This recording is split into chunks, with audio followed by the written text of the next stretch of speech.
I don't know about Facebook. And I'm open to all sorts of feedback on how we should make something, whatever. I know why this is coming up. I do too. This is a big decision, but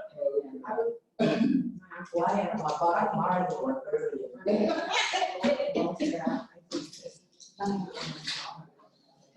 and the knowledge that I know about it, we don't need to have it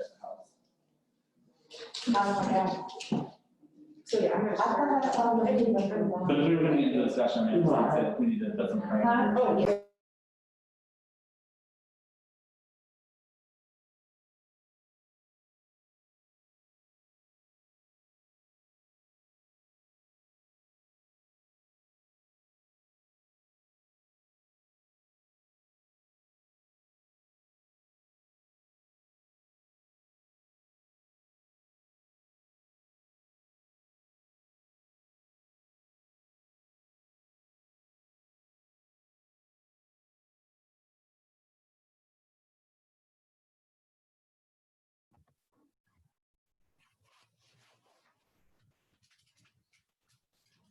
Good evening, Chief. Are we ready to go?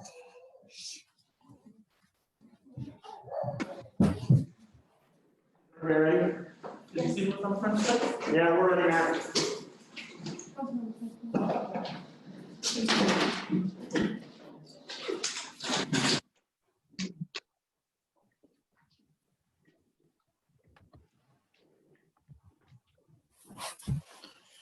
Okay. All right, Chief, when you're ready, let's go live. Are you? Yeah, I'm tired.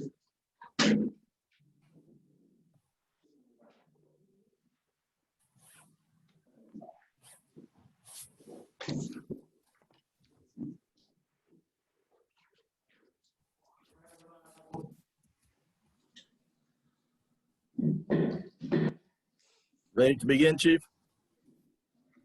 Yes, it's live. Okay, we're live. Call this October 5th regular city council meeting to order. If you have a cell phone, please turn it off or at least silence it. Please join me in a moment of silence to be observed.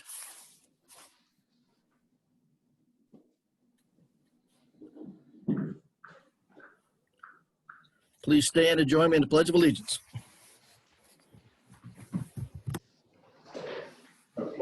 I pledge allegiance to the flag of the United States of America and to the republic for which it stands, one nation, under God, indivisible, with liberty and justice for all. Thank you. Please be seated. Ms. Domingo, please call a roll. Councilmember Clark. Here. Reed. Smith. Here. Waller. Here. Spicer. Here.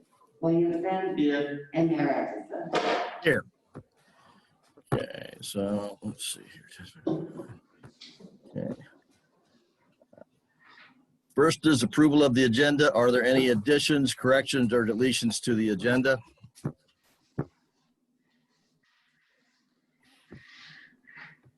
Hearing none, may I have a motion to approve the agenda as presented? So move. Support. All those in favor say aye. Aye. Any opposed? Agenda is approved as presented. Okay. First item is presentations and recognitions by Senator Bison for community recognition.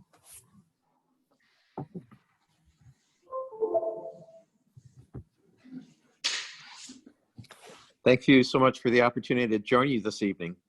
I very much appreciate. Mr. Mayor, I think that beard is looking very nice on you, if I may say.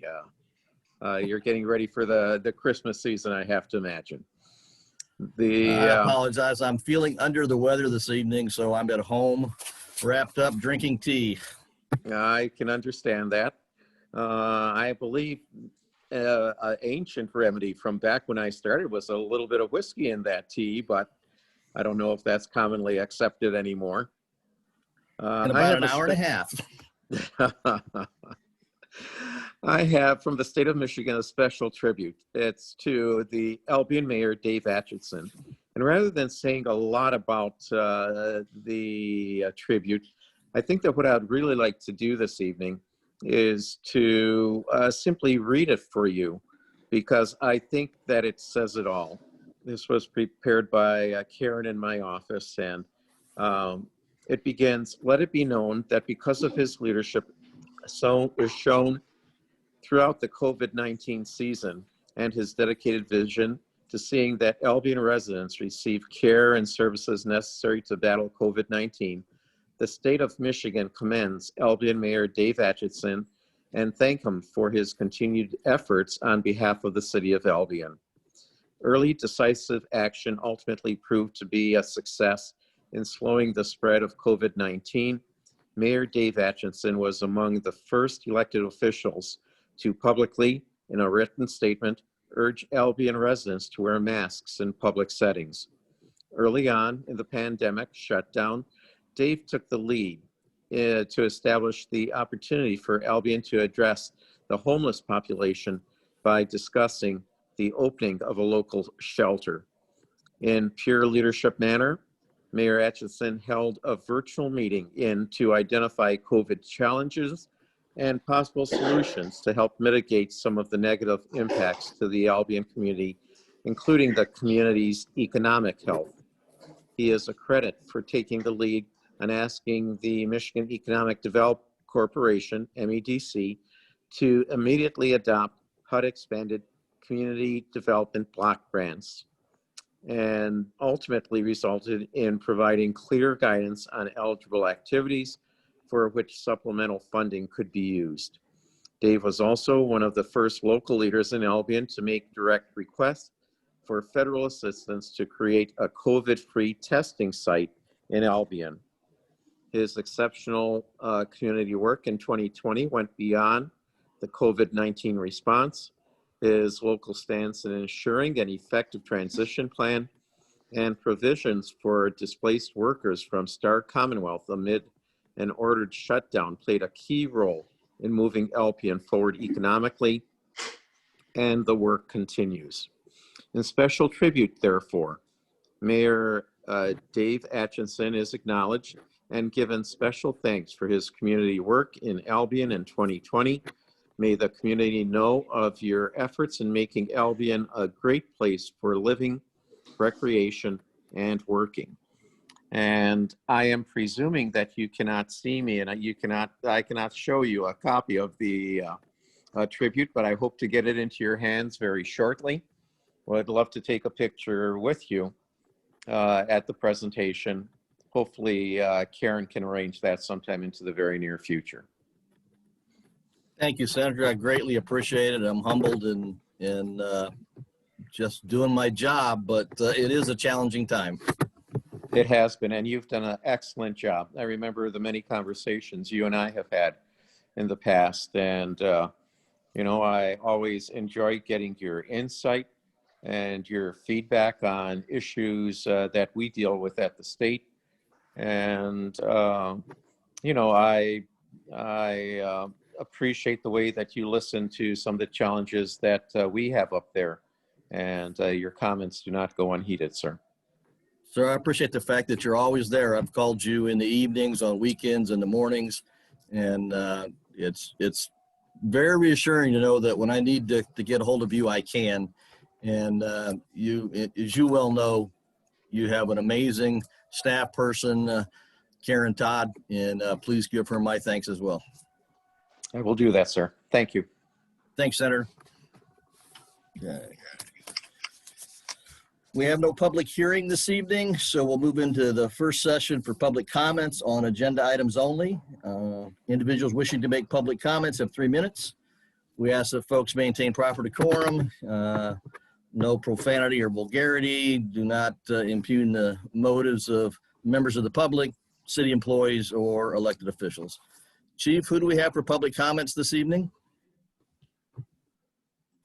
I see Mr. Brown. Mr. Brown, you are ready to go. Can you hear me? Yes, I can. Okay, Garrett Brown, 1016 South Superior Street.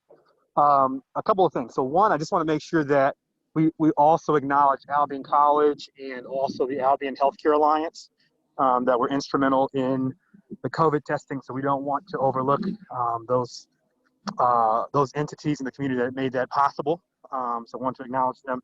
And then also, I did get the agenda, and I saw that Councilmember Reed had placed the I guess a discussion item on there about profanity, and I assumed that it was regarding the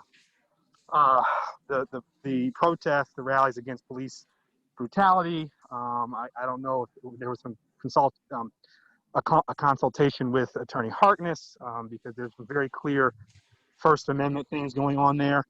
But I do want to remind the council that before the council gets into all of that, we have to remember that less than a little over maybe 2 years ago, we had a council member who got up in a meeting, stood up, cursed in front of a first row of students from Big Reed, and Councilmember Reed did not address that. So to try to have the city suppress First Amendment rights because it's something that you feel is offensive is kind of concerning, because again, we had a former council member get up in the middle of a meeting yelling obscenities as he walked out of the council meeting. So, and nothing was said then. I mean, we point of ordered it, but there was nothing coming from Councilmember Reed at that point. So I hope this is not an attempt to silence the fact that police brutality is a serious thing, and that some of the same police tactics that unfortunately went haywire in Louisville are not banned here. So I think the council would have done a better thing for the community to be discussing those things and not, again, trying to silence community members' First Amendment rights to raise concerns about police brutality.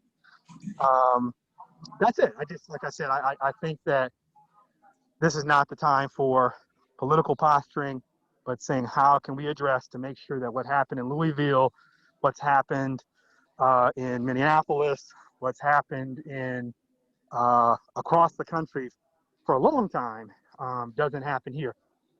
So thank you, and those are my comments.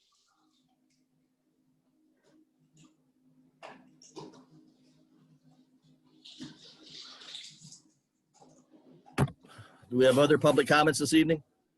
Looks like a Mr. Brian Howe.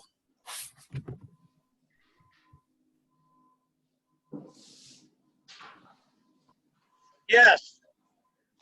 I just want to talk about a couple of things. Being a 20-year vet, retired from the U.S. Army, and a local resident of Albion, I am concerned about the infringement of First Amendment rights of people of free speech. I'm also concerned about the social racism that exists in this town. There's black parts of town, white parts of town. There's very few mixed parts of this town due to systemic racism that has lasted for years in the country overall. And that's got to come to an end. But my major concern is the First Amendment rights of the individuals to have free speech. I didn't defend the Constitution of the United States for 20 years, including the First Amendment, to let politicians say we can't have our right to speech. Plain and simple. Additionally, I have COPD, I'm sorry. I lost my train of thought. There are many of us in the community, many white people in the community, that need to understand that there is a white privilege that needs to be understood. Many white people do not understand what white privilege is or understand how it affects blacks, indigenous people, and people of color. And lastly, I want to talk about black officers on the Albion Police Force. Sir, that's not on the agenda this evening. This is It's a for, minority. you can make that comment at the end, but this is for agenda items only. Okay, thank you. You're welcome.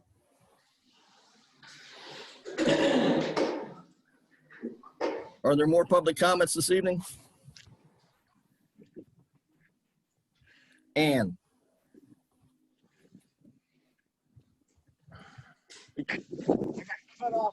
Hi, Sonia Brown, 713 or. No, it's Ann. Ann is recognized next. She was the next person that popped up on my screen. Who? Well, not electronically, she wasn't. Is there an Ann waiting to make public comments? Oh, that was an error. That was an error, Mr. Mayor. That I'm was sorry? an error. That was an error, Mr. Mayor. The court Okay, said there she- is no Ann. Right. Ms. Brown, you're next.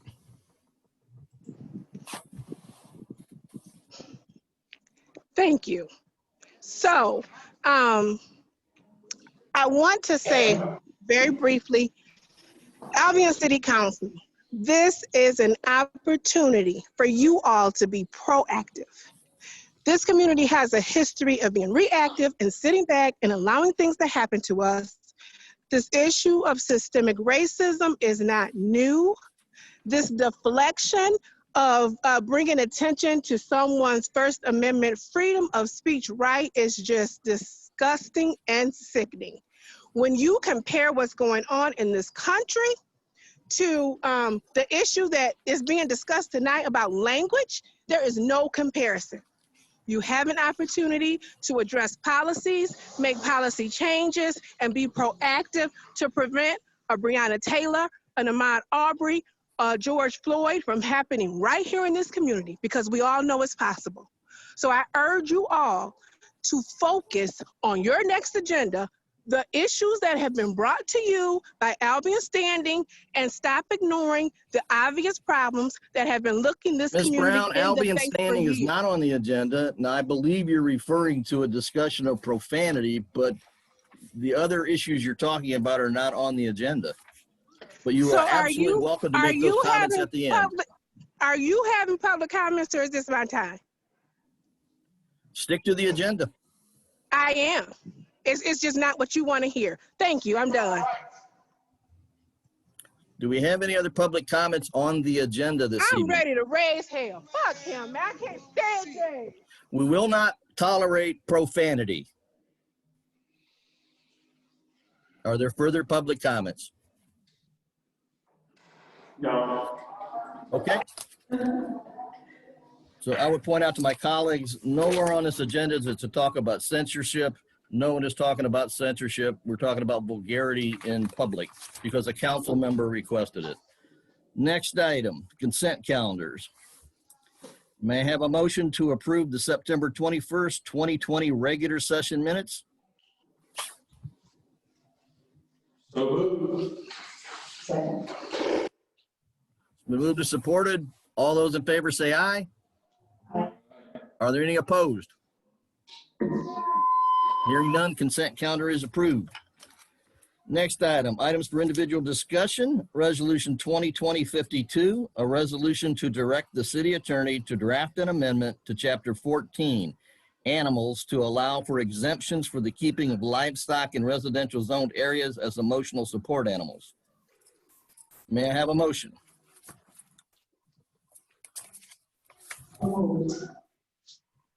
Is there support? Support. Okay. Discussion, city manager?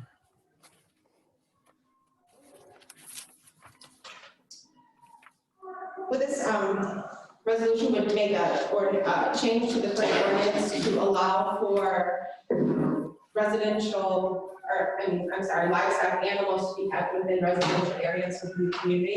If they fall under the needs as an emotional support animal. Mayor, I don't know if there's anything that you wanted to add to this potential resolution? Or, discussion, I'm sorry. I'm sorry, I didn't hear the last comment. I didn't know if you had any comments that you wanted to add, but I guess the basis of this would be to change within the current ordinance regarding livestock to allow for emotional support animals. Okay, so I do have a question for the city attorney. Does the city have the authority to prevent people from keeping a certified emotional support animal if the animal is certified and the individual has medical documentation that they require that emotional support animal, even if we wanted to, which I don't think we do, but does the city have the authority to deny that or prohibit that? You know, I'll have to say, as far as what the state law is on, what the state law is on that, off the top of my head, I couldn't tell you if there's a state law that would trump our local ordinance. I mean, I can tell you generally, the city has the authority to designate certain areas for the keeping of livestock. Most municipalities limit that to agricultural zoned areas, which we don't have these agricultural zoned areas within the city, but I can check with see what the state law is on support animals, and that's actually not one that has come up frequently. Okay. So I think that if the resolution does not pass to go forward, then that's something we should look at. Councilwoman, Member Williamson, did you have a comment? Councilwoman Clark had her hand up first. Thank you. Councilwoman Clark. Okay, Mayor, I did some reading myself after I read the agenda on this, and support animals were basically, and I'm not saying absolutely to one, but from what I read was for policy purposes only. And there was an array of what size animal that could be kept on residential areas. Also, in saying that, I wanted to say that there's an agenda that has to be followed, a criteria that has to be followed in order for someone to have support animals. There's a fraudulent support animal report that can be filed that is that can be fined up to $500 or a certain number of days in jail. And the reason why I'm saying all of this is because from my experience, there has been people that suggested that they need a support animal, suggested they had the right type of documentation, and it was soon found that they did not take the proper steps in getting that. I know our ordinance does apply against certain animals in the city. There's a certain amount, such as chickens and things like that, because I have talked to John Policy. No, excuse me. I don't know why I said him, but I've talked to John Tracy myself about that because I have a resident in my area that we are now looking at that has chickens, and it's above, the amount they have is above what we actually allow. And there's a whole lot of other things that come into play with that, because when you bring animals, there's safety features and things like that that have to be brought into place, because you just can't have an animal on your residency that oversees the right of your neighbor. One law doesn't oversee the other, and it's a balance. So I just wanted to say that, and I'm not in support of this at all. And I can offer the council, I did just do a very quick search, and it looks like, as it relates to Michigan law and federal law, which would be the American Disabilities Act, it appears that service animals are, would obviously be allowed. And I think everyone's fairly aware of how that applies to service dogs and things like that. But as of yet, it's not, it doesn't mandate emotional support of animals. Mayor Pro Tem Williamson. I was going to offer that, there were a couple questions I had on this. It says the request has been made to amend the ordinance, so I wanted to know who made the request. And then other municipalities like ours, usually it's not just a direct change of policy that usually ends up in a community-wide forum. There's some public hearing, some input, you know. Emotional support animals can be peacocks or ostriches or pot-bellied pigs or any number of animals. So I guess this seems a bit rushed.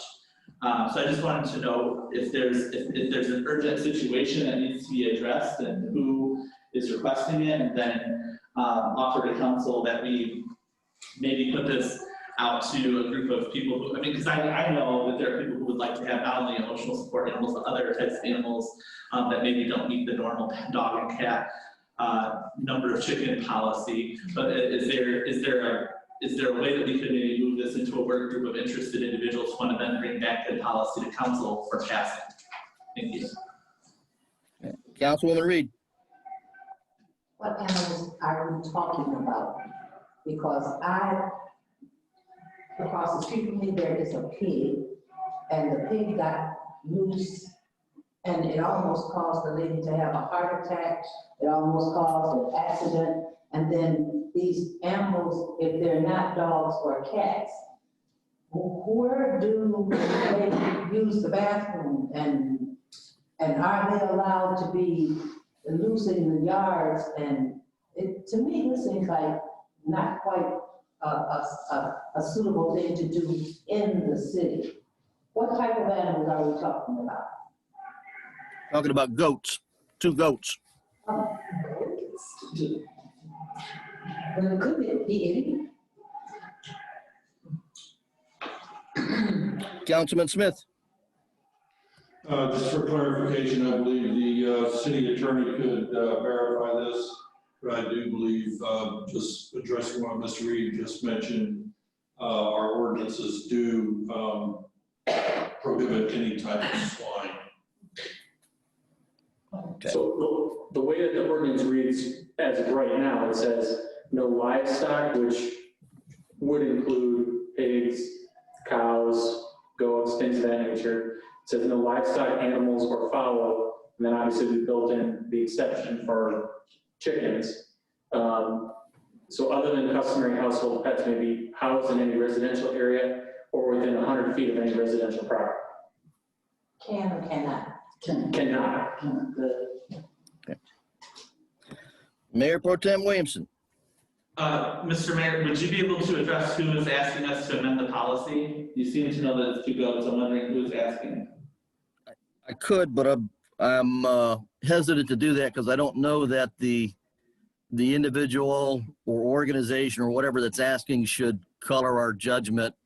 I think if I understood what you were saying earlier, you were advocating for a committee and solicit input from the community. Is that right?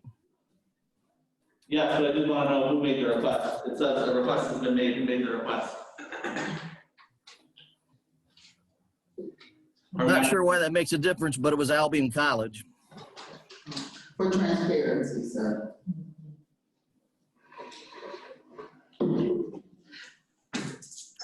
Mayor Pro Tem Williamson. I move that we table this to a citizens committee to then bring back to us in a period of time determined by them with a comprehensive livestock and residential zoning policy. Motion's been made to table. Is there support? Support. Okay, Ms. Domingo, please read the roll. Councilmember Reed? Yes. Smith? Yes. Lawler? Yes. Spicer? Yes. Williamson? Yes. Carr? Yes. And Mayor Atchison? Yes. Okay, that is tabled. Next item, item B, discussion and approval of IT Right Services contract. May I have a motion? Support. Okay. City Manager Snyder. Thank you, Mayor. So this process was started by the former city manager, Mr. McCleary. He met with IT Right earlier this year. A competitive bid process was completed back in June 2019 for Bloomfield Township. They were seeking similar IT services as what the city of Albion currently receives. So we utilized that bid, and through that bid, it was determined that IT Right, who we currently contract with to handle all of our IT services, was the lowest bid. So before you, there's a proposed contract that covers 4 years with the term starting, it actually would have gone into effect April 1, approved tonight, April 1 of 2020. It is an increase, our current, I apologize for the error on the memo, but our current contract for IT Right is $13,300 a year. This new contract would increase to $27,000, which is a heavy increase. With that though, we have increased antivirus protection, monitoring for IT Right servers. They now are doing quarterly training for all of our employees. I don't know if you're aware, but hacking has become even more prevalent. And as we move to more and more technology, it's becoming inevitable. And this just allows us to be protected so we don't have the potential of having our IT services compromised. So I am recommending an approval of this 4-year contract with IT Right. Councilwoman Clark?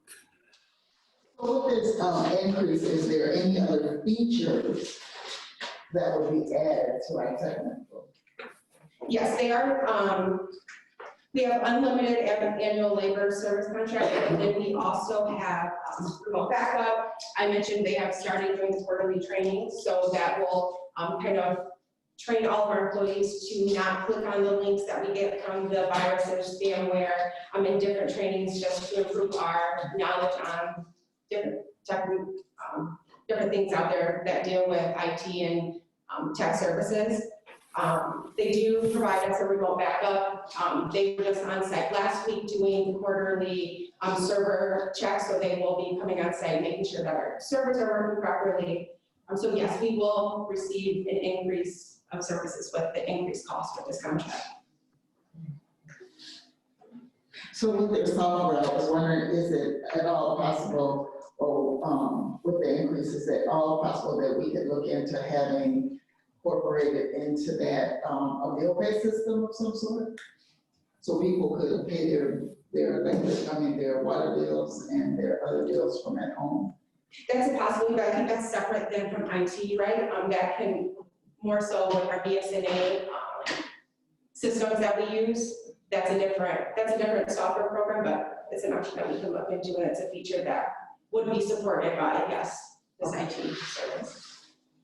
So clarify, this is for the hardware, this is for the backup, this is for the storage, this is for the maintenance. Yes. Everything else is just software to use on it, so. Right, so if this isn't good, then that's definitely not. So. Thank you.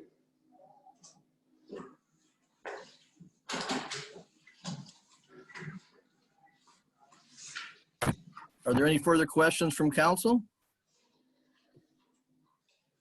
Okay, it's been moved and seconded to approve. Ms. Domingo, please read the roll. Councilmember Smith, Yes. Waller, Yes. Spicer, Yes. Williamson, Yes. Clark, Yes. Reed, and Mayor Atchison. Yes. Okay, contract with IT Right is approved. Next is item C, discussion and approval of North Clark Street Road Project Contract Modification. May I have a motion? So moved. Support. Okay. City Manager Snyder? Thank you, Mayor. So part of the project scope for the North Clark Street Road improvement includes the widening of the street, and we have to relocate 2 hydrants that are currently there. Our city's water department was out inspecting the site and making sure that everything was ready to go when it came time to move these hydrants, and they have found that they are unable to turn the water down and to make it safe in doing so, that they need to have an auxiliary bulb on the water main located between, installed with where these hydrants to make sure that they can turn the water down and turn it back up to get these installed.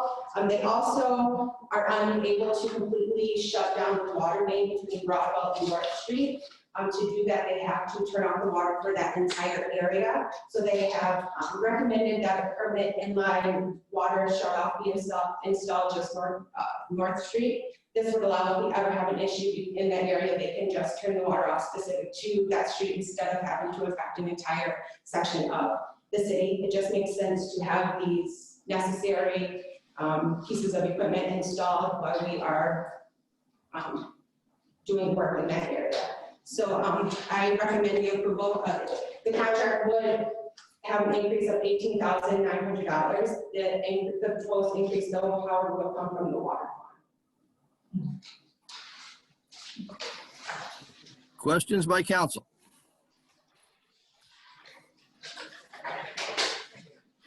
What's the, I believe that's Councilwoman Spicer with her hand up. yes. Cindy, what's the approximate lifetime balance? I'm sorry, I don't know right now. I can get that to you. But I don't know about. But it's sufficient to cover the Yes, $18,000 yes. and some change? Okay. Yes. Thank you.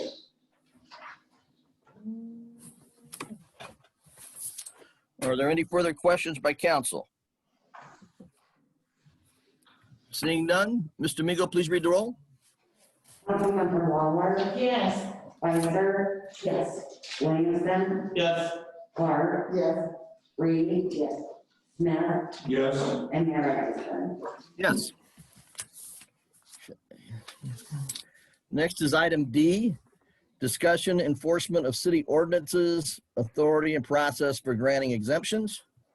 And I requested that be placed on the agenda. There's been 2 or 3 things that have come up which seem like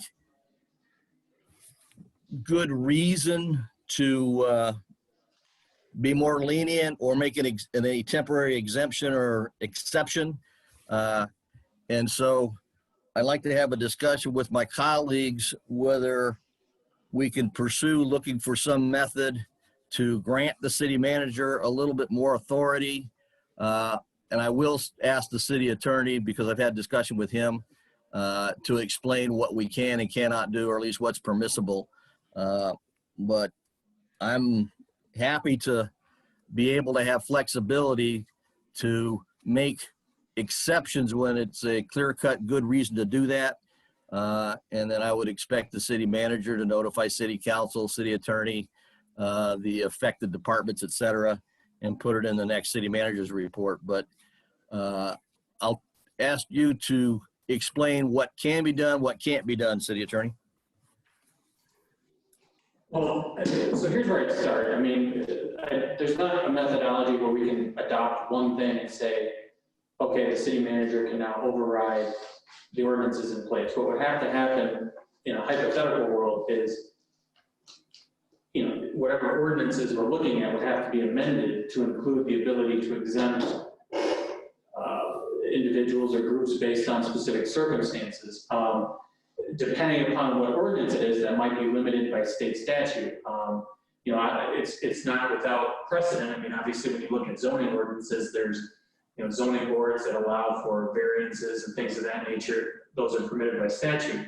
With our local ordinances that are not tied in with a state statute, we can build in exemptions, but we would have to do it on an ordinance by ordinance basis. We can't just adopt one and say, okay, city manager, go.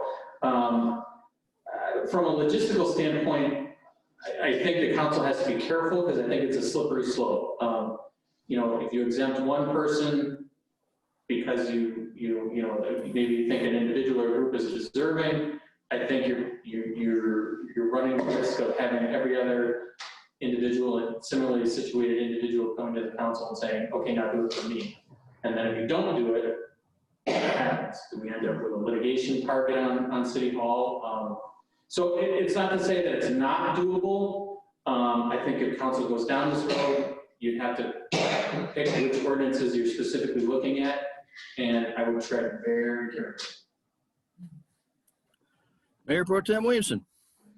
I tend to, so when I saw this, I kind of thought this might encourage more patronage of the city manager's office. For example, someone with more power and influence in the community or more money might be able to gain more exemptions than maybe some of our friends and neighbors who don't have power, money, or land. And I think, we pass ordinances that try to serve the best and the most of our citizens. And when we realize, so for example, when we realize that it's not working, we go back and change them so that they perform better. I think if we open up this authority to grant exemptions, then we're opening the door to favoritism, patronage. I don't want to say bribery, that implies criminal activity, but essentially like, look at me, I'm doing this over here, you should give me this. And if so-and-so isn't doing that, then they don't get this. And so, and again, I think that we hire mostly ethical people to work within the city. But I think the reason we put down ordinances in the city is so that all people have to follow the law in the same way. And so I think that granting any sort of special authority to the city manager to grant exemptions on their own would be a big mistake for the city and open us up to a lot of problems. Just for example, we were talking about cars recently, cars that don't work on people's properties. I know I have a neighbor that has a car that isn't working on their property, but what if they get an exemption, but then the neighbor down the street doesn't? What is different about them? And what makes their exception or exemption have more value than the neighbor that's next to me? And so I think this is dangerous territory. I think the slippery slope is real here. I think that this is a conversation I would not want to continue having. Okay, well, one of my major purposes of bringing this up and having this discussion is to, particularly after having had the discussion with the city attorney, we have had a couple of recent cases where city ordinances were not adhered to. And I've been accused of being too wrapped up in the rules and other things. And I would reiterate what you just said, Mayor Pro Tem, it is a slippery slope. And so if we're going to be consistent and transparent, then let's do that consistently. And so unless there is specific language in an ordinance for an exemption, when something comes up that seems like a good idea, then I'll expect to have somebody put it forward in front of council so that we can decide whether we want to modify the ordinance or not. Are there any other comments on this agenda item? Mayor Pro Tem. Mr. Mayor, would you like to name the specific instances that you're talking about? I would be interested, the council would be interested to know exactly what you're speaking about. Well, we had a commercial banner strung across South Superior Street advertising a business which violated the ordinance. It was hung up there for longer than what was permissible. And I understand it was an exciting event to have that business recognized for having the best hamburger, et cetera. But there were several ordinances and clauses and ordinances that prohibited what took place. And you and I had discussions on that, some of them heated. So Mayor Pro Tem, do you have a question or comment? Oh, I do have a comment. So what the mayor is talking about is his disdain for the sign that the Chamber of Commerce hung over Superior Street in recognition of Malibu being named the best burger in Michigan. And clearly the mayor has a discomfort in celebrating a business's milestones in the community. No, that's incorrect. My time. So tonight, under discussion of enforcement of city ordinance, the mayor was using this opportunity to try to yet again attack a business now in public for being successful. Mayor Pro Tem, you're out of order because you are impugning my motives. I am not attacking any business. I do not have an issue with any business. I have an issue with ordinances that are not adhered to. Perfectly clear this evening that you were upset about a sign and about a business being advertised. So you, sir, have made it. Point of order. So. Point of order was called by Councilman Smith. Point of order. My time. Point of order. I'm recognizing Councilman Smith. Mayor Pro Tem will suspend. Councilman Smith. I'm going to go ahead and appeal the decision of the chair. Councilman Smith. There's been a motion to appeal the decision of the chair, sir. That's on the table. Councilman Smith, I recognized you. You need to take a roll call vote on whether my time has ended. Councilman Smith, I recognized you. I think we need to direct to the city attorney the proper procedure here. We should be moving forward like Yeah, this. so Let's have him speak. So, okay, there's a couple things here. There's a lot of different points for it. Okay, so when there's gonna be an appeal of the chair's decision, that appeal, first of all, needs to be seconded by another council member, and then there needs to be a vote. Well, there was a motion. Second.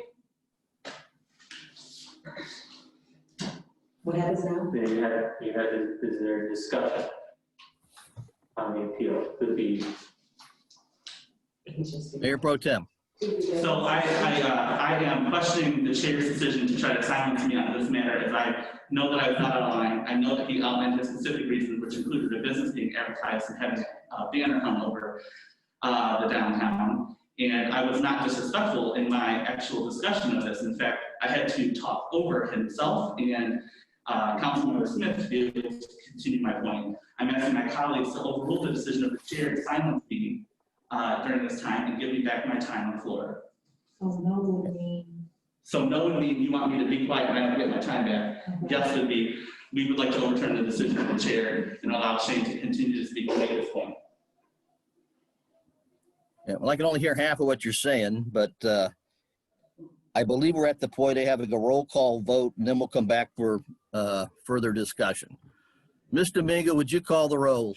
And this is to overturn my decision that the Mayor Pro Tem was out of order, and that I recognized Councilman Smith. And the number of votes required to overturn the chair's ruling is what, City Attorney? The supermajority? I believe it's 5. I believe it's 5, but I'm gonna double check. Supermajority. So tell us what we're voting about, what? You're voting to allow me to continue to speak. And so, so that would be a yes vote. Yes. Speak, okay, and I know would be. To tell me anyway. Ms. Domingo, call the roll, please. Councilmember Clark? Yes. Reed? Yes. Smith? No. Lawler? Yes. Spicer? Yes. Williamson? Yes. And Mayor Atchison? No. What was the final total? 5-2. Okay. Mayor Pro Tem, you may continue speaking, but I will caution you, do not impugn my motives or anybody else's. So as the mayor made it clear this evening, this discussion was really a way to revert back to targeting business, a successful business in our community that's had recent success that was recognized by another organization, our community Chamber of Commerce. And again, by MLive for having one of our, the best burgers in Michigan. I think that's really sad. I think the whole reason we had this discussion tonight was to try to put in this exemption process because he feels, the mayor feels like there's been some type of rule breaking with the sign and the celebration about good things happening in LG. And I just think that's a sad thing. And it's certainly a waste of our time and the public's time. I do. Are there other comments? Okay. Mr. Mayor. Councilwoman Clark. Councilwoman Clark, did you have a statement, question? Yeah, so I guess my question is, I heard that the sign was up there too long, and which was against the ordinance and things like that. But I don't think, if that's what was the problem initially, I think the problem is more of us as enforcement. That's where we need to focus on. The enforcement code should be carried out the way they are written, and people should be informed when something is put up or not put up, of what should be done and should not be done, how long they have to do it. So, because maybe these people didn't know that they couldn't be there that long. I think it's a simple fix instead of going it up to something new. So, Mr. Mayor. Are there other comments? Councilman Reed. Okay. I agree with Councilwoman Clark. And do we have that in writing? That that the banners can go up and stay up for so long? And who puts the banners up? Yes, there is a city ordinance that deals with signs and specifically addresses temporary banners. I don't know that it has guidance on who puts them up. Mayor, can you repeat yourself, please? Yeah.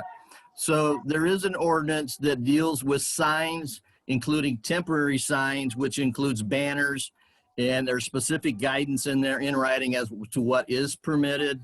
It includes the length of time that banners can be displayed, the only banners that can go across main thoroughfares and deviate from the standoff distance are for nonprofits and events. So this was one example of, we have ordinances in place. There's also an ordinance, which I don't recall what the number is, that specifically prohibits individuals, businesses, et cetera, from attaching items to city utility structures. So we have ordinances in place. This is one item. There were a couple of other items that have come up recently. And so when I looked into this and asked, well, how do you get an exemption? How do you get permission to make a temporary deviation? As the city attorney explained, there really is no way to do that with the way things currently are written. And so what my point is, it's got nothing to do with any individual business. It has everything to do with consistent adherence to the ordinances. And as both councilwomen said, the enforcement of the ordinances. Because when we don't enforce them uniformly and consistently, then people believe that somebody's getting preferential treatment and they wonder why. And we can avoid all that just by adhering to the ordinances. Are there any other comments on this item? Mr. Mayor. Seeing none? Mr. Mayor, there is a comment from the city attorney. City attorney. Sorry, I must be too soft-spoken tonight. So a couple of things for the council, just so the council's aware, the sign ordinance that's in discussion here, chapter 64 contains our ordinances, and specifically 64-4 addresses permanent and temporary signs. So if the council's interested in looking at what those provisions are, they're contained in that section. I want to express to council, obviously, we're still in a COVID, what I'll refer to as a COVID age. And so when we talk about, building in exemptions into city ordinances, I would just wanted to add that obviously that doesn't apply if we were to have something at the county or state or federal level that would override our ordinances. So obviously, obviously our governor's executive orders are no longer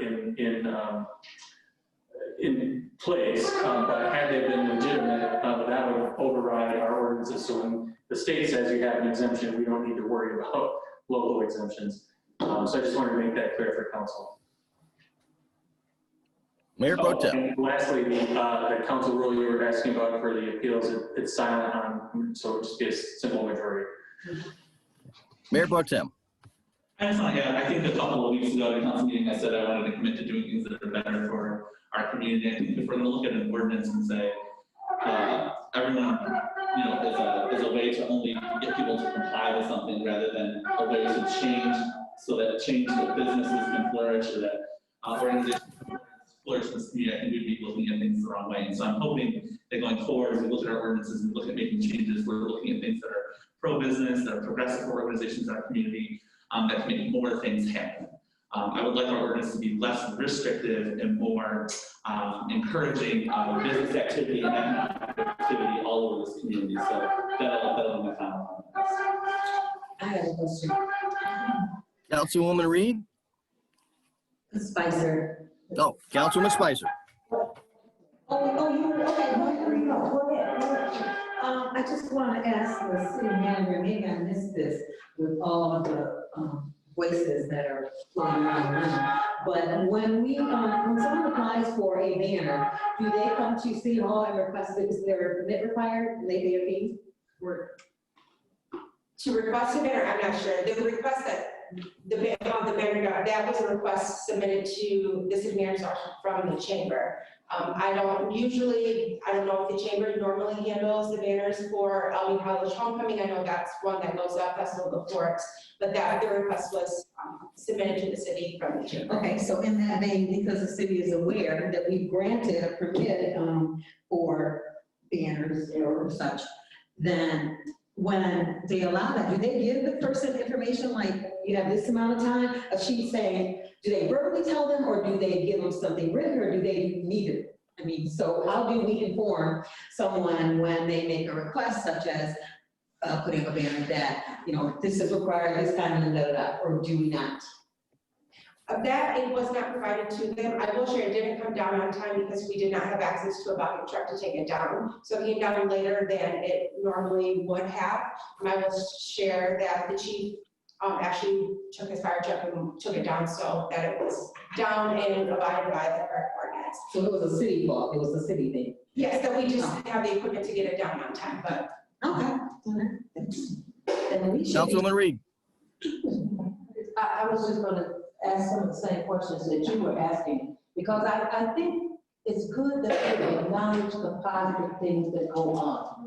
Because we have enough negative things going on, and so that's why we really need to make a big out of it, and so, you know, but I think that if we see something that is out of order or whatever, bring it to the right people and let them notify whoever it is that handle it.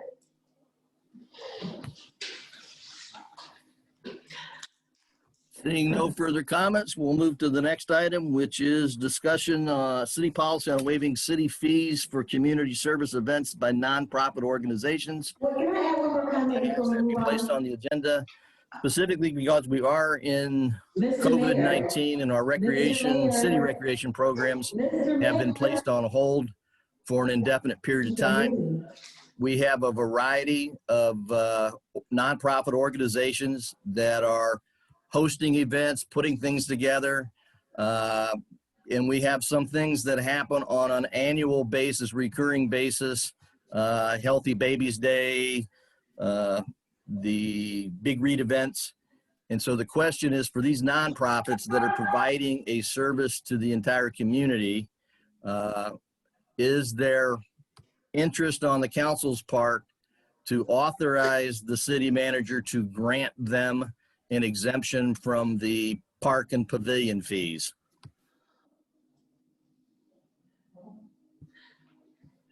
Mayor Pro Tem. I didn't hear nothing he said. Mayor, Councilwoman Reed. what fees do they pay? They pay the rental fees. For example, Healthy Babies Day, they have the pavilion in Stauffer Plaza reserved. There's a $55 fee, which has been paid this year. But that is a service to the community by a nonprofit. Big Read events, they reserve the pavilions in the various parks for those events. Again, that is a service to the community. And in light of the fact that our city recreation programs are on a hold right now, is there interest to waive the fees for those types of nonprofit sponsored community events? Councilwoman, not Reed, I'm sorry, Ms. Spicer. Thank you. Well, my initial thought is that these are uncertain times, and the city is probably not going to fare as well as it has in the past with regard to our finances, because we have income tax that were collected late and thus no late fee, and then we had the water that we weren't charging late fees for. So I think it might be a good idea, but I don't think it's a good idea at this time. And then I'm also wondering, is there room for, you know, certain individuals to take advantage of a nonprofit not being charged and say, hey, I'm gonna go through this nonprofit to get this event done so that I have to pay. Just thoughts that came to my mind that I wanted to share. Councilwoman Reed. I think that there are things that have been going on, just like some of the ones you named, that have been going on for years that just help with down my mom for years worked with the Healthy Baby thing and worked with the passing out blood, the monitors for people to take their blood tests and things. And that's why I was asking you, what fees were they paying? Because I didn't know that they had to pay fees for using, you know, different things around Albion. But I think that organizations that are doing things that are positive things, that are helping the citizens of Albion, who are giving them things free, because if you got diabetes and you go to the store and buy a monitor, you're gonna pay anywhere from $24 up, where you can get that right from the Alliance place, the same place with Happy Babies. You know, when they, young ladies who are not married had babies and they needed diapers, or they needed the things that you put in the car seats and things like that. You know, those were given to them for free to help them out. And I think that's a really good thing. And I hate to see them lose money that they might need to purchase the things that they've got to do that with. So I would say that get a list of the organizations that do things like that, so that you don't have people fraudulently coming in. But get a list of the people who do things like that and set it up like on a yearly basis. Mayor Pro Tem. I would be open to suspending fees for community service events and nonprofits for the duration of the COVID pandemic. I think that makes sense.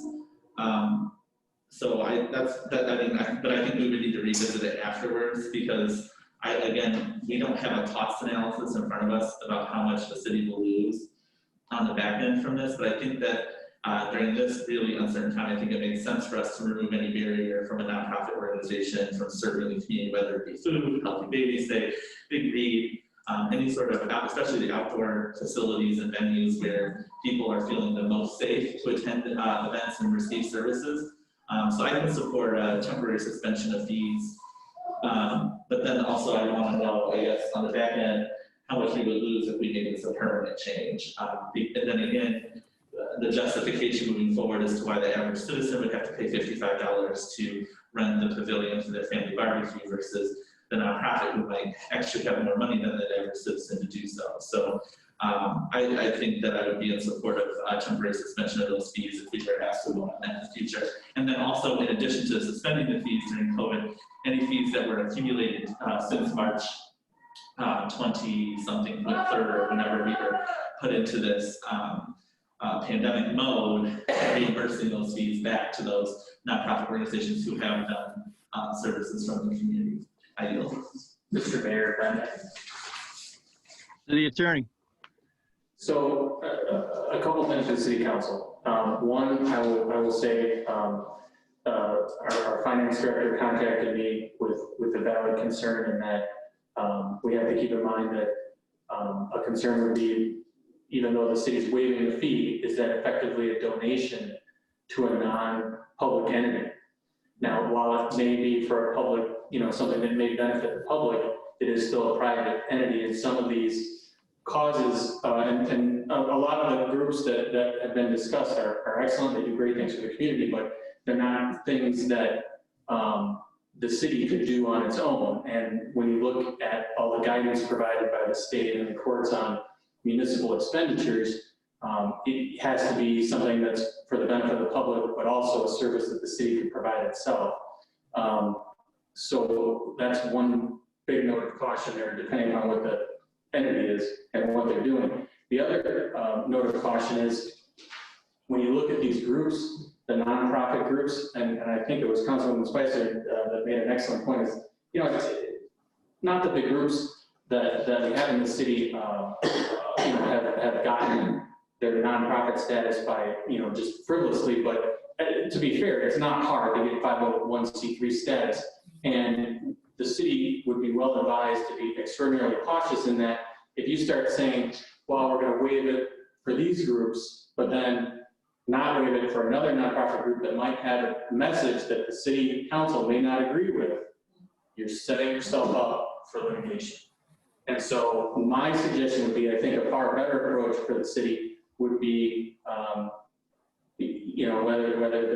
whether there are donations for those groups, those events from private entities, as opposed to the city waiving the fees. I think, I mean, I know there are a lot of businesses in town, including my own, that would, you know, be willing to donate to cover the fees rather than, you know, I think you again get into a slippery slope territory when you go down to the route of waiving fees based on what this organization is doing.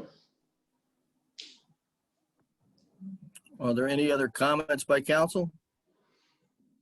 Councilwoman Okay. Lawler, her hand up. I'm sorry, say again? Councilwoman Lawler has her hand up. Oh, I can't see her, so go ahead, Councilwoman Lawler. Thank you. Maybe we could, when we decide to continue this discussion about waiving fees, maybe we could lower them, maybe a couple bucks or something, just something to add to, or try to meet in the middle between where our mayor pro tem is saying and where our city attorney is saying. Maybe we could lower it. So it's just a thought I had, and focus.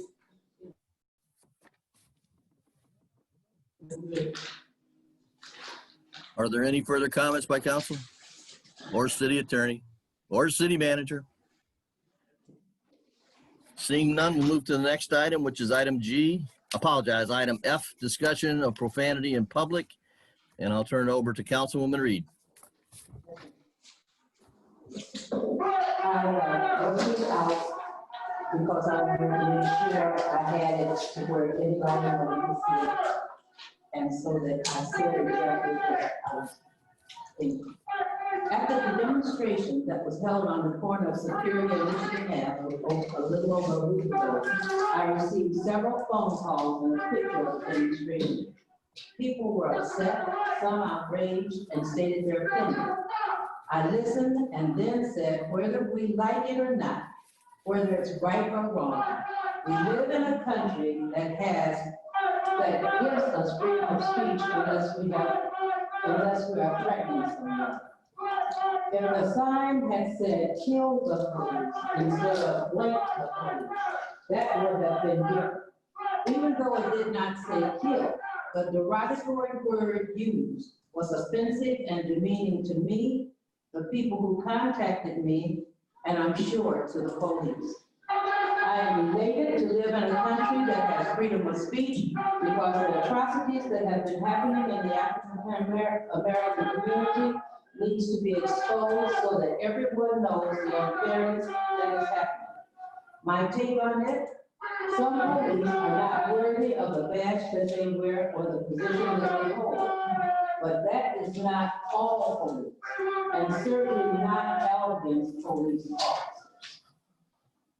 In my minute of freedom of speech, I commend our officers on the fine job they do in Albion. I commend Chief Kemp on how he sees to it that the police officers, that the police force has the latest and best equipment to do their job and training to do it to the best of their ability. Some of the police departments in the news don't even have body cams or car cams or hours and they do use them. One thing I saw in the Facebook picture was some people that was wearing Black Lives Matter shirts. Then you see the word on the posters with the people smiling that says, blank the police. That immediately took away from the Black Lives Matter. Black Lives Matter is positive. Blank the police is not positive. It is freedom of speech, yes. Is it positive action, though? No. I agree. Something needs to be done about the police that are viciously taking the lives of African Americans without a justified cause. But that is not happening in Albion. I would like to see the people who want to work on things that can be done to make a positive promotion of the Black Lives Matter protest connect with groups in cities that have problems with the police or government and find out what we can do to assist them. I don't mind helping with that.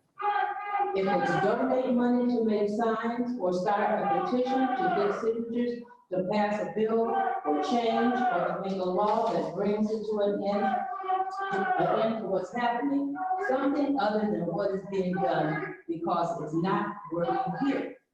Bring us together, don't push us apart. I also was upset that children, either walking or riding in cars with their parents, saw that sign. College students and maybe the parents of students visiting Albion must have wondered why a sign like that would be held up on a city street for their child to see. We try to teach our young people good manners, but then adults who should not want kids to use that word put it on a sign on a busy street in Albion. Last but not finished yet, I've lived here in Albion for 72 years. I taught school here for 38 years. Things have not always been a bed of roses. But when I was growing up, decent, honorable people like Pastor Marion Wheeler, Mr. James McIntosh, Mr. Robert Howard, Mr. Yancey Bradford, and others pulled the American community together and made the change necessary to make Albion a place where Blacks could live equally with whites. When things happened that was not what should happen, they made positive decisions to make a change, to get it right. It takes working together, talking to a person instead of behind their back, dealing honestly with problems, and remembering that daily we are training our future. Our children are our future. Are we passing or are we failing? Instead of carrying a sign that says blank the police, why don't you get a sign? Why don't you get some that say pray for the police? That they do their jobs like it should be done. That they do some soul searching, that they start doing unto others as they would have others do unto them. That they would remember that they not only have people to answer to, but more importantly, they have God to answer to. But I appreciate the fact that our officers are trying to deal fairly with people. And I wish that if you want to do the Black Lives Matter, the Breonna and the others, find out what you can do in those cities that are having a lot of chaos. See what you can do to help them. See if there's petitions that you can sign or something and get some laws changed in their city. But don't mess ours up.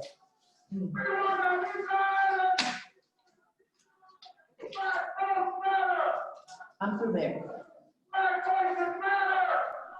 Council members have comments, questions?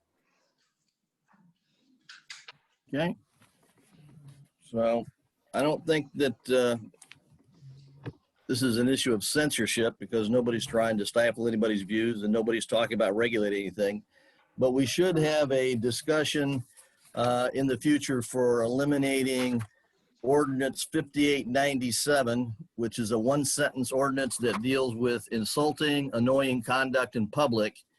It's a non-enforceable ordinance, which reads as follows. No person shall insult, accost, molest, or otherwise annoy, either by word of mouth or by sign or motion, any person in any public place. And City Attorney, I believe you explained to me that that is not enforceable. Yeah, that's accurate. I mean, you know, I jokingly had I say this, I had a conversation with the mayor about this on Friday, and I jokingly said, if this ordinance was enforceable, I would have a long criminal history from my various offenses, but it's pretty much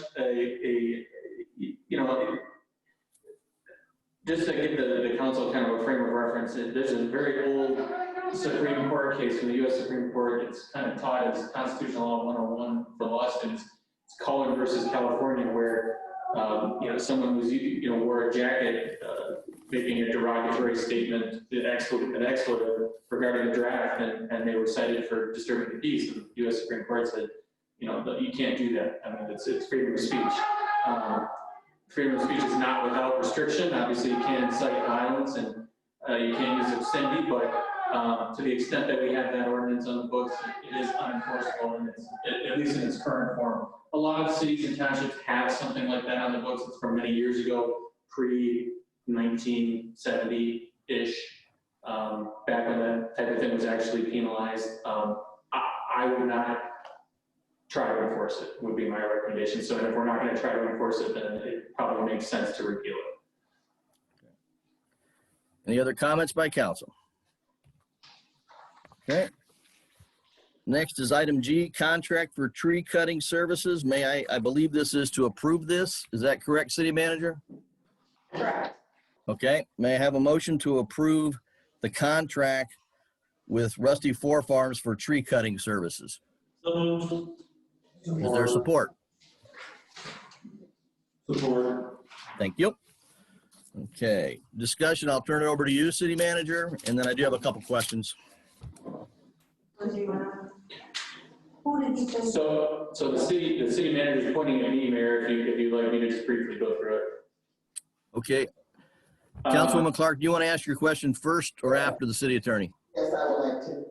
So I know we had mentioned to our other city attorney at one time before this contract came before us, that we would look at other bid proposals. I want to know that that happened before we decided to do this.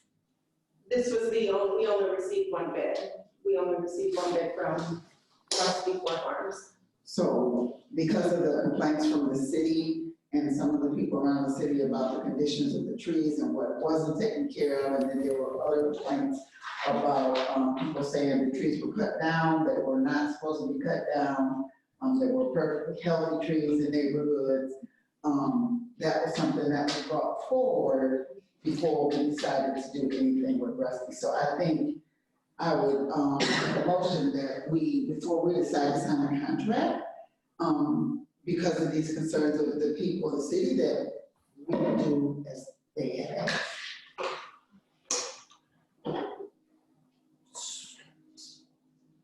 Okay, city attorney. Okay, so a couple things. Maybe this can address some of Councilwoman Clark's concerns. Obviously the council's aware we conducted an investigation on part of this, and there were a couple of things. I think it was Councilman Smith that brought it up that there actually hadn't been a contract with the city for quite some period of time. So this will be the first one. I don't know that as long as I've been here, there's been one, but so now we've got a structured contract and a couple of things that hopefully can address some of the concerns. There's spelled out prices for both removal of trees and tree trimming and all of the services that they could provide. In paragraph 2, or I should say it's number 2, it indicates that the trees that are removed go straight to the city tree dump. So that was an issue that came up as part of the investigation. Also in item 4, this is under section 3. Number 4 under section 3 says they only remove or trim trees, grind stump, plant trees, or provide emergency services as requested by the city of Alabama. So if we haven't requested it, they shouldn't be doing it, and we're not going to pay for it if it hasn't been requested by us. A couple of other things, we have put in, obviously, a termination clause. We've got a non-discrimination clause in there. It's a 3-year contract, so that we've got a time limit on it. There is an out clause in section 8. Either party can terminate it with 30 days notice. Under section 10, insurance has to be provided with the city named as an additional insured. I think that's very important, not less than $500,000 policy. The contractor can't be in default, all the taxes and things have to be paid. And we're indemnified, so if they do something, they're required to defend us in any lawsuit. So I think it's fairly thorough, given the narrow services that are being provided. I think it clarifies a lot of the concerns that council had that were covered in the investigation, and hopefully that will be avoided through this contract. But as the manager said, this is the only bid we got. So this was, sorry. Councilwoman Clark. So this was when I first came on council. This was way before you, in the interim of the other council person that had just left and they were going through litigations and things like that. That's how old this is. So maybe that's why you don't really remember, but I remember because of the conversation that was saying that trees were on certain specific streets where they need to be cut down. And the trees that were cut down, didn't need to be cut down. And I know one tree in particular was Superior Street. Some complaints that came through there, and I want to say, you guys mentioned some areas too, but you probably don't remember, so that's why there was a discussion about possibly looking at somebody else because of cost and things like that. And it was a lack of service. Councilman Smith. Thank you, Mayor. I really didn't have a problem with the provider of the services. My biggest problem was that the provider had not had a contract with the city since 1995, which was against all of our ordinances that have to pertain with this. One other thing I would add pertaining to this contract, item G under number 1, tree planting, $150 per hour. We do have a Tree City group that can handle that. So I don't think we would have to have this company planting trees for us. We have our own. I yield. So one question for you, City Manager. I got a quick question from one of the Water Department employees. He had my phone number. We just had a quick conversation. He asked or pointed out that I guess there's an industry standard common terminology of where the tree's diameter are measured. He said it was 4 feet 6 inches from the ground. And I don't know, I asked him to contact you today to discuss those issues and concerns. I don't know whether he did or not, but the point that he was making is most tree trimming contracts, I believe he told me they have that language in there which specifies where the diameter of the tree is measured, and also provisions that deal with grinding the stump. And of course, depending upon where you do measure the tree, you can come up with substantially different measurements, which could be either in the city's favor or in the contractor's favor.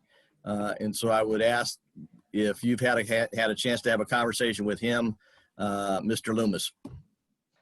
I have not. I received his request, and I have been trying to get with my, this is beyond my expertise. To be honest, I don't know much about tree trimming or the diameter, so I did forward that along to our public service director, and I just was not able to have that conversation with him today, but I did receive Mr. Loomis's email this afternoon, yes. Okay. Any other questions by council? Councilwoman Clark. With the changes that you just mentioned, as far as being able to check about the grinding up of the stump and the diameter, could we have some more information about this before we sign a contract with him and then find out later that that's an additional cost? Because I don't think that's in here. I haven't read it anywhere about what that will cost. Or if that's Mayor Pro Tem Williamson. I think it's valid to include something about where we measure the diameter. I do want to point out one thing. I think it's okay that we approve this contract as is tonight, and this is why. We have a 30-day out clause. They could bring the addendum to the contract to the next meeting, which is, I think 2 weeks from now. So I don't imagine much tree trimming happening between now and then. So we could approve it and then just have the addendum at the next council meeting and move forward. If council's comfortable, I would hate to, bog it down with more stuff. I feel like that's I think that's important enough that we should see an addendum, but I also feel like it's important enough to move forward and give them a contract and start moving. What I would suggest is we can just add under section 3, subparagraph 1, we can just add an additional subparagraph that says trees for removal shall be measured using industry standard measurement or something to that effect. And if we need something more specific, we can do an addendum, but that should address Even stumps? Because I know it's an additional cost. Well, we have stumps addressed as $2 per inch with a $35 minimum per stump. So I don't know, I mean, again, I'm not an industry expert, I don't know.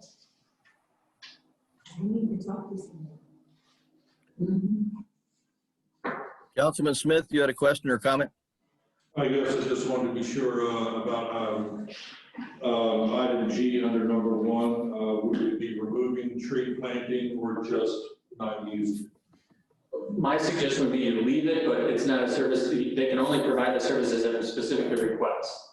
So you have the option to use it if, you know, for example, you had mentioned that tree group, if that tree group were to disband next year, you can use the service, you know, but you don't have to. Thank you.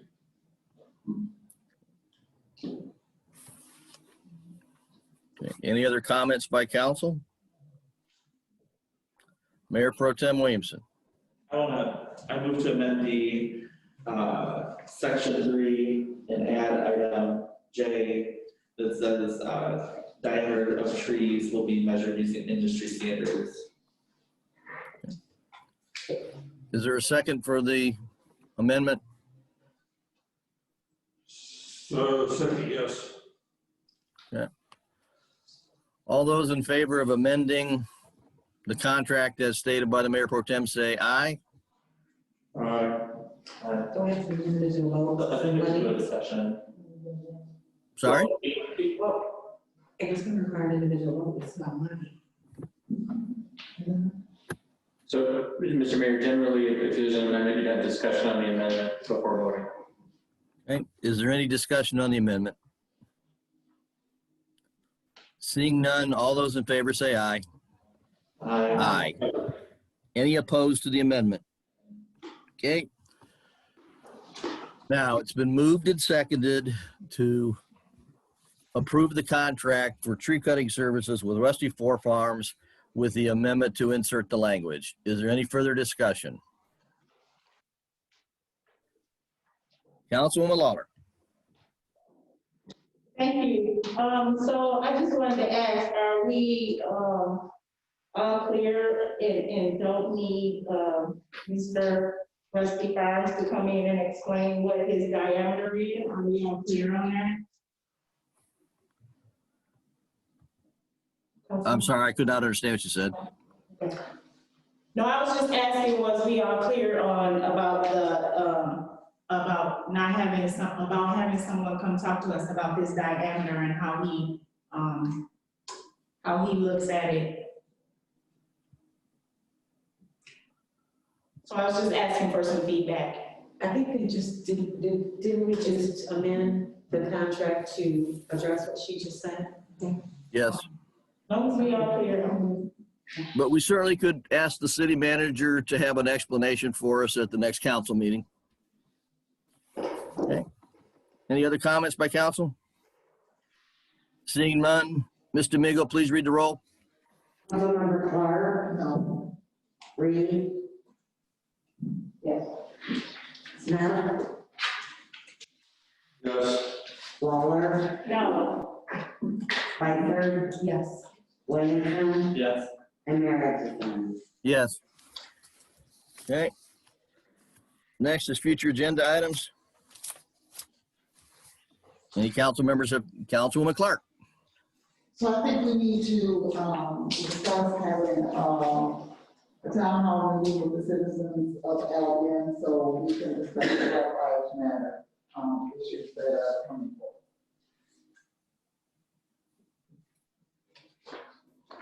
So you want to discuss scheduling a town hall meeting at the next city council meeting?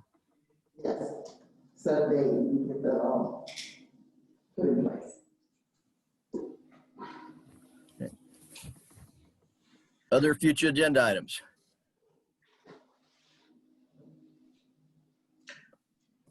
Okay. So I've had a conversation with the city attorney, city manager, that our resolution for declaring systemic racism as a public health crisis also included the language requiring us to form a citizens advisory committee or a task force by ordinance. And I've asked the city attorney if he can have a draft that we can discuss at the next city council meeting. It probably will not be an ordinance ready for first reading, but it will be on the agenda to discuss that ordinance.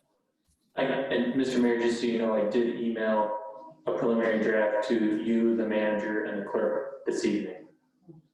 Okay, thank you. And I'd ask the city manager and or the city clerk to mail that or to forward that out to all of the city council. Okay. Any other future agenda items?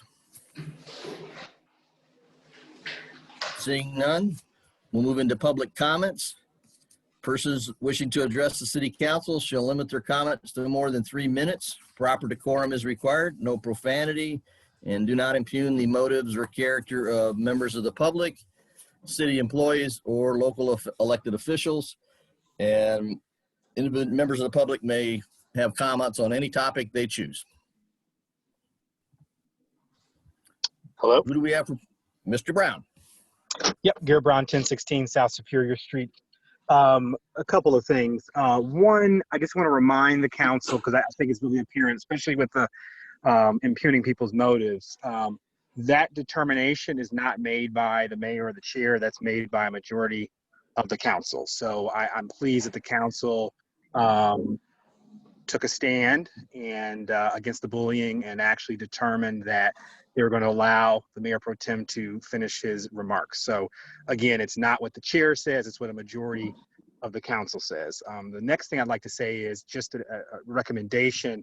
I don't know if this is happening, but I've always felt when I was mayor that it happened, is that if there are agenda items that are going to be discussed, the city attorney should probably discuss that with the council member that is proposing them, so that we don't run into these situations where we get to the meeting and the attorney is saying something's unconstitutional or against statute. Something similar to this happened a long time ago with the Sister City Committee when I was first on council. They had a bill and they asked the city to pay for it, and they said, well, we're promoting international relations and goodwill, and we're such a great organization, but again, it's still a private organization. So I think that would go a long way in helping the meetings run smoother if we weren't just discussing things that at the end of the conversation the attorney comes along and says we can't do that, or there's a legal issue with it. And I guess finally I have to say, again, I'm going back to this, and I respect Ms. Reed for her leadership in the NAACP and all of that, but the fact is that systematic racism is a problem, and being nice is not going to help, right? There were Black activists like Malcolm X who advocated more forceful interventions to help Black people. He was assassinated. Dr. King promoted nonviolent civil disobedience. He was assassinated. So the thing about it is being nice or being respectable, that's not the issue. We have situations here, especially in Louisville, as an EMT, Breonna Taylor, was at home minding her own business, sleep.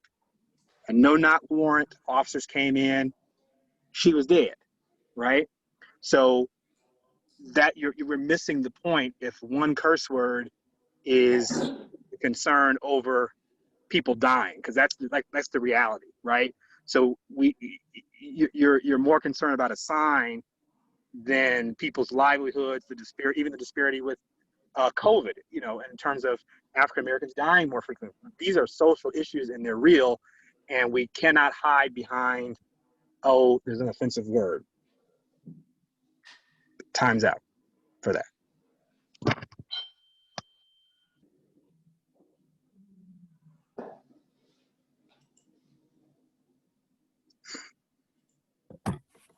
Do we have further public comments this evening? Do you have any comments? Public comments, yes, for public comments.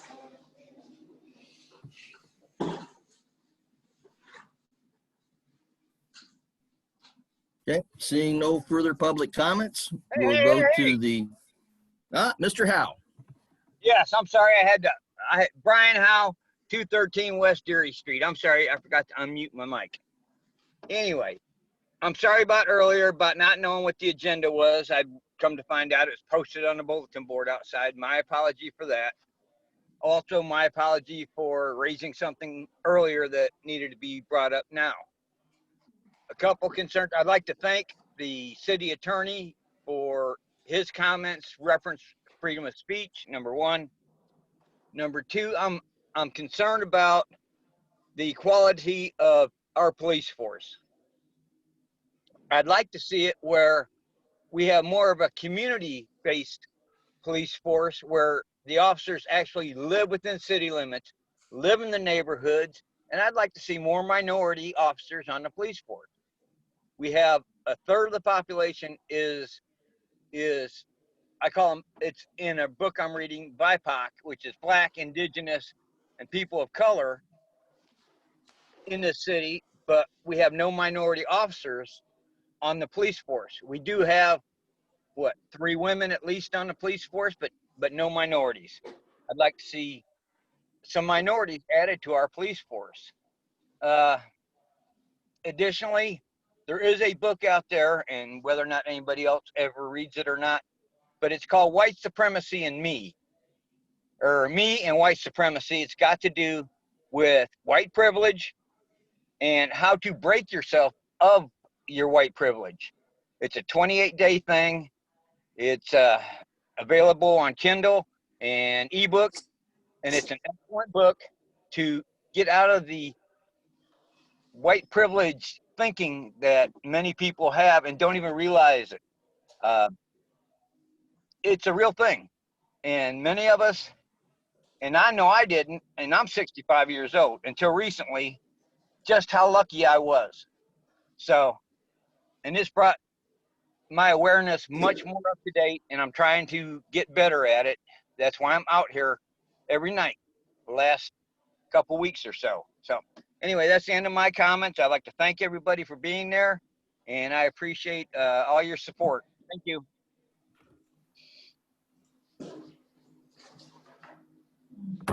Thank you, Mr. Howe. Do we have further public comments? Yes, we do. If we could, please. County Commissioner Gary Tompkins. Hey, good evening, everybody. It's great to see each and every one of you, although it be by virtual. Again, hopefully it's sometime soon we'll be able to actually get together in person again. Just have a couple of notes real quickly for you this evening. As many of you know, flu season is up on us. Yet another thing for us to get prepared for. Beginning October 1st, 2020, the Calhoun County Public Health Department is offering flu vaccines during multiple upcoming events in the month of October. The flu shot will be available by appointment at both health departments in both in Albion and Battle Creek during normal business hours, but there will be additional flu clinics throughout the county throughout October and November. So just I'll be updating you folks as we have those available. I do know there'll be one on October 22nd in Homer at the Community House as well, so stay tuned for additional locations. And then real quickly, I want to touch real briefly on the newsletter that I provide every month. One of the things that I've been engaging with, or I've been really focusing on over the last few months, is many of the committees that I certainly am honored to serve on. And this is this month's newsletter incorporates part 3 of a series. This month I highlight the Forks Senior Center Board, which I'm very honored to be on, as we certainly are looking out for the best interests of our seniors. If you do not know, we just as a board recently declared that we will not be opening up until at least January 4 of 2021. That was a decision by the board, just to be, as we know, our seniors are our most vulnerable population, and we just want to make sure they're safe, and we're not sure that the protocols that we put in place would be appropriate at this time. So just some information for you there. And then also, too, having the opportunity to serve on the Albion Homer United Way. I serve on that with Councilmember Williamson as well. It's a great organization to be part of in terms of making truly a difference in our communities that we represent. So, and again, a reason why I've been highlighting those is because I think it's important to note that it's, you know, the county commission seat that I hold is not just about that position, but making sure that I'm engaged in the communities that I represent, because each and every one of you are very, very important to me. Real quickly, we recently passed the Calhoun County health budget for 2021. Our total revenues and expenditures went up about $1.1 million respectively on each side, but we were able to basically have a balanced budget and be able to maintain a decent fund balance. So a lot of the services will continue to move forward as they always have. And then real quickly, as most of you know, the upcoming county recycling events that'll be happening in the month of October. As you know, there's a scrap tire collection, not only in Albion on October 10th, but also in Tecontia on October 14th. And then also an electronics and scrap metal collection in Albion on October 10th as well. And then also too, I included this month, as many of you I think you've talked about this evening, was the Healthy Babies Day that'll be going on October 10th from 11 to 1 at the Cram Building. Certainly a great opportunity for those expectant mothers and newborns to be able to engage in that. So, and then finally, I'll just end up with, as you guys know, obviously it is election season. And with that being said, we're just 29 days away from an election. You know, over the past 4 years, I've had the distinct honor and privilege to represent each and every one of you, and certainly in the city of Albion and also in the 7th District. You know, as a 6th generation resident, I was born in Albion. My dad obviously raised in Albion, graduated from Albion. I've got a very, very long history on the east side of Calhoun County. And I certainly am truly am honored to represent you each and every day in the many events and things that I'm doing, because I really truly believe you, each and every one of you folks on the east side of Calhoun County, you do matter and you are important. And I'm certainly honored to be a voice at the county on your behalf. So again, hopefully on November 3rd, I'll have an opportunity to get your support or have your support as we continue to make the eastern side of Calhoun County a very important part of what Calhoun County is all about. So with that being said, it's great seeing you folks as always, and have yourself a wonderful evening. Thank you. Thank you, Commissioner Tompkins, and we'll move into City Manager's report. Yes, thank you, Mayor. So a copy of my report. Excuse me.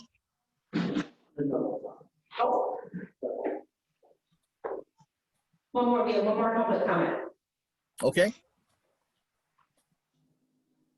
Is it my turn or? Yes. Go ahead, Ms. Brown. Because I was wondering if Ann ever joined our meeting. I wanted to say, I noticed that the meeting isn't live streamed on YouTube, and I'm wondering why that is. I know there's a policy about meetings and stuff, and I just want to make sure that people who could not make it tonight get a chance to view the meeting. I also, like I was trying to say before I was interrupted earlier, I hope that our council will be proactive and prevent potential tragedies from happening in this community. We see what's going on nationally. As leaders, it is your responsibility and duty to create and set policies. And any way that we can improve our community, we need to do so. So I urge you all to take a look at what Albion Standing sent to you and presented to you. Also want to remind everyone of the November 3rd election. It's important for Albion residents and all of us to vote. Your vote is your voice, and it is important that we utilize our voices and we vote in representation that represent our values and represent the things that we would like to see within our community. So thank you for giving me thank you for honoring the fact that I am allowed and have a voice to speak. And I wish you all a good night. Thank you. Are there any other public comments? Okay. Ms. Snyder, City Manager's report. Yes, thank you, Mayor. A copy of my report was included in the packet. Last week, MI OSHA was on site inspecting the city's Department of Public Works. The city should receive the final report within the next 3 to 4 weeks. North Park Street Road Project, the second progress meeting was held last month on September 30th. The meeting minutes are included for your review. I just want to highlight what Commissioner Tompkins said. We do have October 10th. There is the scrap electronics collection, and that will be held at Ketchum Field. We have coordinated with the contractor who was doing the project on North Clark Street. So we have asked everyone to enter from the south side from Michigan Ave onto North Clark Street to get to Ketchum Field, and they will have it all routed for you to drop off your old electronics and scrap tires. The ABA, or Albion Building Authority, has released an RFP for professional real estate services. A copy of the official RFP can be found on the city's website. 2020 flu shot clinic, Oakland Hospital will be on site Wednesday, October 7th from 7 a.m. to 9 a.m. to administer flu shots for all city employees. They have been encouraged to sign up and come in to receive that vaccine. And then I just wanted to let everyone know, October 19th, I will be out of the office that day. So Chief Kim has agreed to attend the council meeting on my behalf. That is all for my report.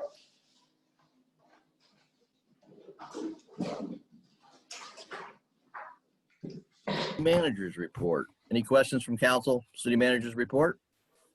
Seeing none, we'll move into mayor and council member comments. Any council member wish to make a comment?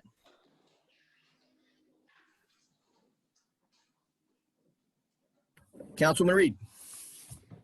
I would just like to make an announcement, and if people follow the newspaper or our meetings, more information will be coming up for a fall festival. Since we're not having Halloween this year, the mayor, he wanted to do something for the kids, and so a group of us got together and had a meeting, and it's not under the city of Albion, it's the Albion community.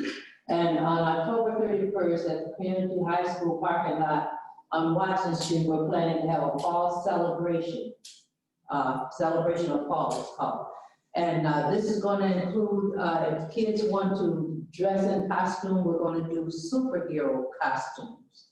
And the Ministerial Association is really chipping in. Many of the pastors around Albion are chipping in. Pastor Phillips, who's with the Ministerial Association, Pastor Ellen Henson, Pastor Amos, Pastor Fritz, Mr. Bonner, Pastor Mazzaro. And there's just a lot of people that's come together because they think Albion's children are important, and I do too.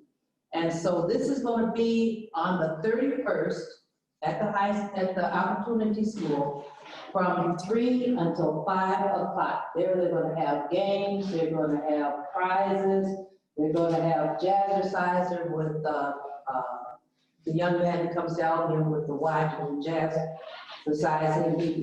He's going to come and do that with the kids. And then everyone will receive a gift bag to take home with them.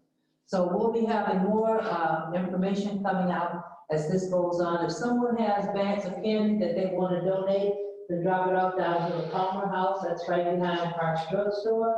Or we are also, we have a young lady who is running a GoFundMe page so that we can, and also if there's churches or individual people who would like to chip in money on this, it'll be good because we're planning to service as many kids as want to go. So we'll be putting more information in the newspaper and at the council meeting as they come up.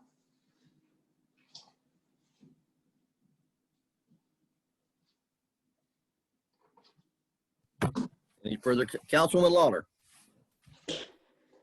Thank you. I just had one comment.